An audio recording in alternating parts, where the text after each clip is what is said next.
Hello, I'm Rosie Hardy. Welcome to this session of Q&A. Now again, we have had so many questions that if you find in this one, we've had to split it into two, your question hasn't been answered, then please do wait till we put up the second lot and your question will probably have been answered in there. Thank you very much. Okay, Rosie, I have a Calathea bodineri, the beauty bush. Okay, so this lady has two. They were both put into pots in exactly the same place, same conditions in the garden, and one of them started to sprout, then hasn't done, and this has happened for 2 years. The other one is perfectly well. When she goes to prune or she does the little thumb scrape up the stems, then it's still green. So I think there is a problem in the root zone. I think you need to have a look there. Calatheas are very susceptible to either drying out or having too much water. And you know, you've got one in one pot and one in the other. You may just be doing something slightly different and you don't know. If you've pruned it like you would prune the other one and nothing has stimulated it to come through, then I don't think it's a feed problem. I think there's a problem with the root zone. You need to knock it out of the pot and see what's happening with the roots. If the roots are gone black or if they're mushy, or you can see some definite fungal or insect growth on there, then I'm sorry, I think that one is for the bin. If there isn't anything obvious in the roots, then I would suggest you pot it up, make sure that it has enough light, it doesn't want to be in too much shade. Don't let it dry out, but don't let it get too wet, and then just see what happens. But to be honest, if it's done it for 2 years and you take it out the pot and it doesn't look right, I'm sorry, it's for the compost heap. There's another one for one in a pot. I have azalea in a pot. This year only had a few buds and didn't flower at all. It was covered in green fly. That may have caused it. There are a few blackened branches which I noticed last year. Is it worth cutting these out? And I hope it's okay. Well, with azaleas, you definitely need to prune. So you need to prune after flowering. So if it hasn't flowered, you still need to prune it. If you've got dead and diseased branches on there, they've got to be taken out, because all that will happen is that will carry on down into the plant and cause problems. Now, I would say make sure that you feed it well, you don't overwater it, and make sure that you water with rainwater. And if you've got it in a container, then probably it's a good idea that it needs a repot into ericaceous compost. I hope that helps you. Hi Rosie, my question is about Clematis armandii, a 4-year-old plant growing on a wall with an adjoining fence. It is bare at lower 2 foot of the plant. It looks awful, the leaves are yellow. Should I plant a climber at the base to cover the bare patches? Thank you.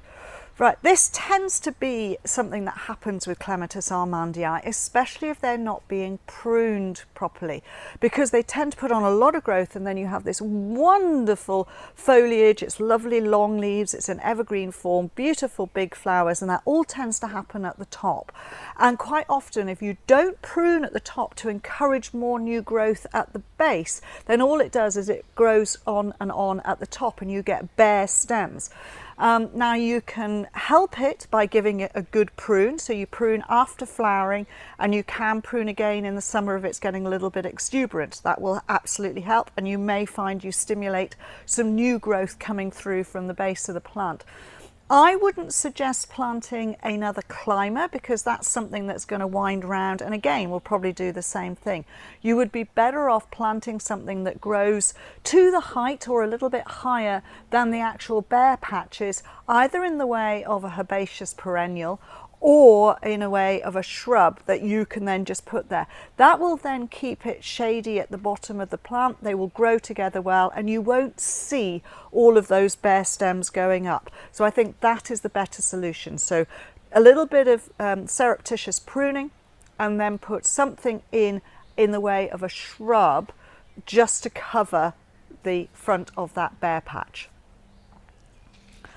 Hi Rosie, I planted a camellia tricolour in my border facing west 5 years ago. It has lots of foliage but never flowered. I've applied sulphur, acidic soil, mulched, still no blooms. What can be wrong? I live in Birmingham, the UK. Right. Flowers are produced in the summer, or the buds are produced in the summer. And if it is drought, then they will be affected. Conversely, if it's very wet, they will also be affected. So that is the time when you should be feeding. You should be feeding early summer to help the buds, and then also making sure that if it's a dry period, you're giving it a bit of water to help with that. You are getting excessive growth all the way through on a plant. It sounds like it's very, very healthy. That is caused by feeding right the way through from the summer through to the autumn. If you feed in the autumn, it puts on loads and loads of growth and no flower. So you've got to stop when you start feeding it. It is very crucial that it is only fed in that sort of spring to early summer, and then you stop feeding it. Then you get the bud creation, and then it doesn't put on all of this a massive amount of growth, looking really healthy but not giving you the flower that you want. I hope that helps you. So you've got to change your feeding regime with that. Okay, where are we now? Rosie, I'm very interested to know how you look after your hands. I'm not a massive fan of gloves when potting, and I only have to touch compost or soil, and those painful paper cuts sores get me all the time. Thank you. Right, well, you could use a barrier cream. I don't. Years and years of riding ponies and horses, mucking out, working in the garden, working the soil, my hands have got hardened. I too don't like to wear gloves. I do have Raynaud's syndrome, and I find that I put gloves on and I put anything that constricts the restriction in here. As soon as I get gloves on, my hands get colder. So I tend not to wear gloves. What I do though is I am very, very rigid about going in from being outside, whether I go in just to go to make a cup of tea or coffee, is I always wash my hands thoroughly. I washed with soap and water, warm water and soap, and I make sure that my hands are clean, and then I make sure that they are dry. I don't put hand cream on all the time. I tend to put the hand cream on once I know I'm finished in the day. So I tend to use a good heavy duty hand cream. I use Neutrogena because I find that is really good. Not only do I have rhinos, I'm also allergic to a lot of creams. So I tend to get something which is good quality. So I use Neutrogena, or I use Avena, which again is one of those ones which is for sensitive skins. And I find that that works, especially if I put it on at night so that it soaks in at night. And then that is really quite good. So that is my regime for looking after my hands. Keeping them clean is one of the most important things, and that is really it. And then dry, and then using the hand cream at night. Hi Rosie, have you noticed more aphids than usual for this time of the year in the UK after the warm spring, or am I imagining it? No, you're not imagining it. We have got masses of greenfly out there, which actually is good and healthy. This is one thing people forget about. If we've got all these insects, it's healthy. I think if people notice when you've been driving, you're actually getting bug splatter on the screens again. And that has got to be good, because we've had a few years when we've not had a lot of insects around. No insects means that the birds don't have anything to eat. No insects means that, or at least the ones down the bottom of the line, i.e. the aphids, means that the predatory animals or insects that need those for their food can't have their food. So it's good that they are there. I know they make things look a little bit untidy, but you will find, and it is very evident at the moment, everyone goes, oh, I haven't seen any ladybirds. Well, actually, it's good that you don't see ladybirds as long as you see their larvae, because their larvae are so much more important, and their larvae look like tiny little alligators, and they are ferocious eaters. They will eat aphids by the thousand. The adult ladybird eats aphids by the tens. All right, that's the difference. The infants are absolutely charging their way through, which is great. So then that cycle keeps going. And we need to have some insect pests there. Otherwise, there isn't food for the others. So we have to keep it in equilibrium. But yes, you're definitely right. There's a lot more there.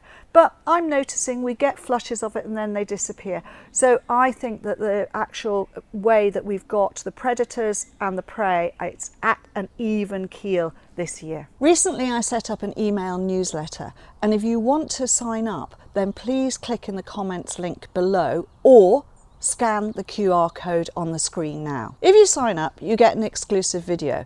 This is a video of me explaining colour combinations and plant combinations in real gardens. Right, let's carry on. What do we got here? Does the UK have patents on plants like the US does? If so, what are some resources you can use for getting patent info for plants? Okay, so yes, in effect, we do have the equivalent of plant or patents as in the US. US plant patents apply over here in the UK if they've been paid for to be over here. It is one of those things whereby a label when you buy a plant should tell you that it has a plant patent on it.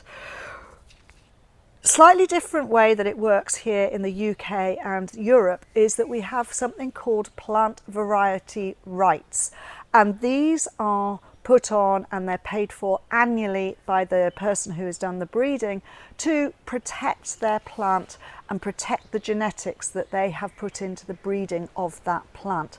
Now you can go onto the CPRO website in Europe and they will show you, and it's very difficult to get your way through it, but you can find a list of plants that have or have previously had plant variety rights on them, because sometimes the rights get taken off, either because somebody doesn't want to keep paying the annual fee, or perhaps the person who bred it has died, so therefore that is not being kept up. But there is a list, and it's in Europe. You can go on the website, just search for plant variety rights and search for a list of plants that have it. In the UK, there is also the Plant Finder produced by the RHS, and that is moderately up to date with the PVRs that are on plants in this country. So those are ways of being able to find out. But always check a label, because a label will sometimes at the end, it either says PBR or PVR on it, and that means it's protected, and it means that if you are a nursery person, you cannot produce that unless you have a license to produce it, and then you pay cents per plant that you sell back to the breeder. It takes a long time for these people to bring these plants out. Breeding takes a long time, 10 to 15 years in some cases. So that has to be paid for somehow, and it is done in that way with the patent. It's exactly the same as somebody writing a song and having their rights put on that. So it's exactly the same thing. I have a north-facing border with multiple forsythia shrubs. They were there when we moved in. I'm quite young. Past 2 years I've pruned after flowering, taking them back by about a third. This has resulted both years in strong upright growth, only a few flowers the following year. Having read Christopher Lloyd's Well-Tempered Garden, he mentions the problem and advises not to prune the previous year's growth. Right, this is where your problem is. You're taking what is a big shrub and you're taking the whole lot down by a third. They flower on 1 year old growth. When you've done that, you've taken away all of the 1 year old growth, or maybe most of it. So you're only getting a little bit of flower. You should be taking a third out, not a third down. So that means that you take a third of those old branches out completely down to which thins out the plant, leaving some of the 1 year old growth there, and then you tidy up to the shape that you require, leaving yourself with the majority of 1 year old so that you get flower the next year. I hope that makes sense to you. So just remember, you need to leave 1 year old wood there to get your flower. So you leave a certain amount. So it's taking out, not taking down by a third. So you take out a third down to the base. That will be next year's flowering. It's a third to a half. And then you trim whatever else is left into the shape that you require the shrub to be. I hope that helps you. Which plants, oh no, I've missed one. Hi Rosie, is there a way to Chelsea chop bunch grasses so that their flower stalks don't get lanky and flop onto the pathway? If so, what time of year should this done? I'm working with a native type Descampsia cespitosa. I know there are cultivars, but I want to stick with straight species. Okay, so Descampsia cespitosa is a lovely native grass. It's really wonderful, and it is naturally a food for native herbivores, so such as deer, but also sheep would graze on it, etc. And it would be grazed when it's in lush growth, because that's when they need the food. So it's a food source for the herbivores, and they would keep it under control by going and nibbling a bit and taking it. So I'm not suggesting you get some sheep or some deer in to do that. What I'm saying is you have to think like a herbivore.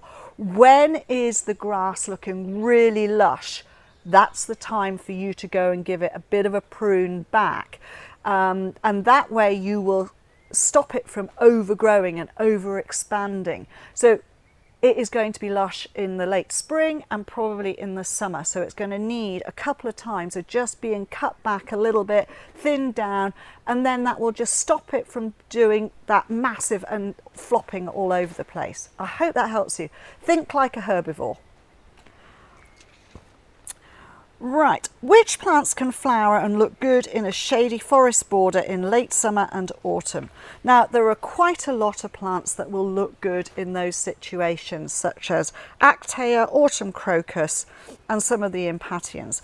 I get told off if I give you too much in the way, but what I thought was just mention those. But two things which people forget about which can look good in a shady spot are dahlias and also begonias. Now, we're not talking about the bedding type begonia, we're talking about the woodland begonias. This one is Evansiana, and this one happens to be the pink flowered form. It has beautiful dark red foliage there, lovely. So it's going to get up to somewhere around about 2 feet, and it is a cracking plant for flowering late summer, autumn in a shady, woody area. And if you get some of the slightly dwarfer forms of dahlia, they will do really well for you. So try some of those, try something different in your shady woodland area. Hello Rosie, when should you start to fertilize seedlings with a water-soluble fertilizer? Thank you. Right, so if you have pricked out, or even if you haven't pricked out your seedlings, then if you going on to pricking out, if you're not using a compost which has any feed in it anyway, then you need to be looking at when they have got to a stage of probably 4 true leaves. So you have your seed leaves, then you have your first true leaves, then you have your next lot. So that is a pair, that makes 2, another pair, that's 4. I'm counting that. So two lots of true leaves. And that is when you should be starting to thinking about giving them a little bit of help. And then when you pot them up, put them in with something that's got food, or if you're not doing it that way, then do give them a little bit of fertilizer, but don't give them anything that is too strong, and don't overfeed them. It's better to underfeed than overfeed, because you can always add it, you can't take it away. And if they get too much, they'll get really lush, they'll get very leggy, and then they aren't that easy and they don't transplant as well if they're too well fed. Hi Rosie, I think I have Spanish bluebells, which I inherited all over gone. They smell lovely, and all the info online state they have no perfume. I'm not sure they're Spanish. How do I recognise? Right, this is what a lot of people ask. How do you recognise Spanish bluebells from the native British bluebell? There are sort of 3 separate things to think about. Generally, perfume is one of those things, but discount that for the starting point. Firstly, it's the leaves. If they are Spanish bluebells, they're wide, thick, fleshy leaves. So they're anything between 2 and 4 centimetres wide, really fleshy, lots and lots of leaf there. If they're English, they are very narrow, very strap-like, more like a thick grass leaf rather than a thick fleshy leaf. That's your first bit. Then secondly, the colour. The English bluebells are always that violet blue, maybe white. That's their colours. That's all you get. And the flowers are always held, so the stem comes up, it turns over and is of a sort of shepherd's crook type those, and the bells always hang down and they reflex at the side. So they come down at the bell and you have a reflexing on the petal, and they are always on one side of the stem. They do not go all the way around the stem. In contrast, the Spanish bluebell can be pale blue, white or pink, and its stems are upright, always upright, and then the flowers do not reflex, they open and they are all around the stem. So that's that one there. So that is basically what happens. Now, there are hybrids, and I think this is what a lot of people are noticing, and those have the perfume. Occasionally the Spanish ones don't, but they do crossbreed, and therefore you get this hybrid which sort of looks like the English one, but it's much stronger, much bigger and chunkier, and has a perfume. And I think that bit about the perfume is the bit that gets people. If they are fleshy leaved and they are running around all over the place, you are more than likely got the Spanish hybrid, Spanish bluebells, or a hybrid, especially if you've got pink. Okay, hello Rosie, I had a wonderful time visiting your nursery. I'm so glad you did. Yes, our staff are very helpful. I'm so glad you said that. They are brilliant. I'd like to know which houseplants I could keep in a polytunnel over winter, as we're short of space here in Bristol. Many thanks. Okay, so there are quite a few houseplants that can be put into a polytunnel. The polytunnel needs to be not too big so that it can stay at a moderate temperature, even if you're not heating it. Make sure that you can ventilate it occasionally, and I would always suggest, if you are going to put them in there, that you do have the extra added thing of having fleece, horticultural fleece, to put over some things. So some of the succulents will do really well in a tunnel, and you can put those in there. You can probably put the odd banana in there, especially if you wrap it up. And then the other thing that will work perfectly well are all of the citrus plants. So anything that is citrus can go into a polytunnel for the winter. Thank you very much for watching, and please do subscribe to the channel. If you want to watch another video of mine, YouTube thinks this one is perfect for you.